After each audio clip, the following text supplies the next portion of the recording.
It started with a sound, a sharp rip that tore not just fabric, but silence. The classroom had been buzzing with the usual low hum of chatter and rustling papers, but it all came to a jarring stop when Kayla's shirt was suddenly yanked from behind.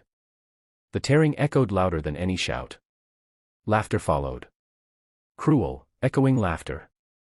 And then, for a single moment, the world seemed to pause. Kayla stood frozen, eyes wide, her pale blue shirt ripped open at the shoulder seam. The air hit her skin like cold water.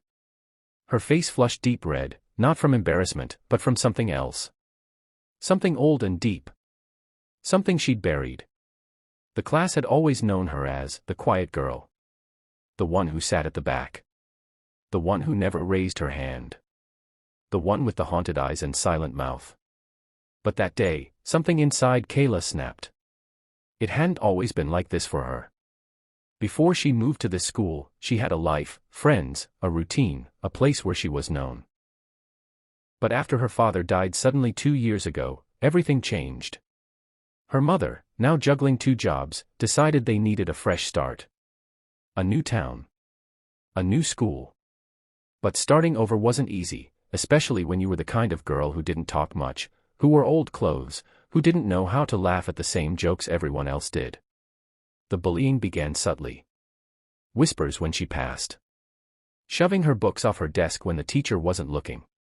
A stolen lunch. A note taped to her locker that read, "Mute much." She bore it all in silence. She didn't want to make trouble. Her mother already carried too much. So Kayla endured, alone. But the incident in the classroom changed everything. The boy behind her, Tyler, was always the ringleader. Loud, cocky, popular. He was the kind of guy teachers joked with and other students followed. That day, he yanked her shirt because he thought it would be funny. Because she never fought back. Kayla turned around slowly, her hands trembling. But her eyes were steady. Focused. There was no panic. Just a terrifying calm. The class watched, breathless, expecting her to cry or run out. But she didn't. Kayla stepped back. And then, like lightning, her foot cut through the air. The spin kick came so fast Tyler didn't even register what was happening before her heel connected with his chest. He flew backward into the desks, crashing through them with a stunned yelp. Another boy, who had laughed the loudest moments before, moved to help Tyler, but Kayla turned, lowered into a stance, and locked her eyes on him. He froze in place. Kayla had learned martial arts since she was 6. Her dad had taught her. Not for fighting, but for discipline, control, strength. After he passed, she stopped training. She thought she'd never need it again. But now, standing in front of her broken desk and tattered shirt, she remembered everything. The teacher burst in moments later, alerted by the noise. Chaos had already settled. Tyler lay Gr. What followed wasn't simple. Kayla was sent to the office. There were questions. Parents were called. But the full story came out quickly. Witnesses spoke. Some students, tired of Tyler's bullying too, came forward. Even a few teachers admitted they'd ignored things they shouldn't have. In the end, Kayla wasn't suspended.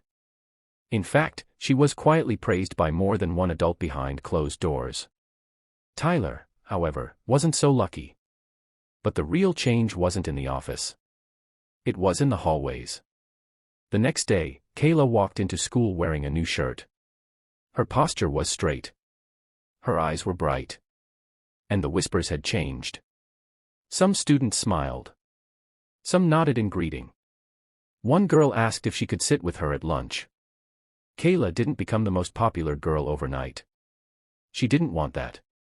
But she wasn't invisible anymore. And more importantly, she wasn't afraid. A week later, she asked the school if she could start a self-defense club. At first, there was hesitation. Then, surprising support.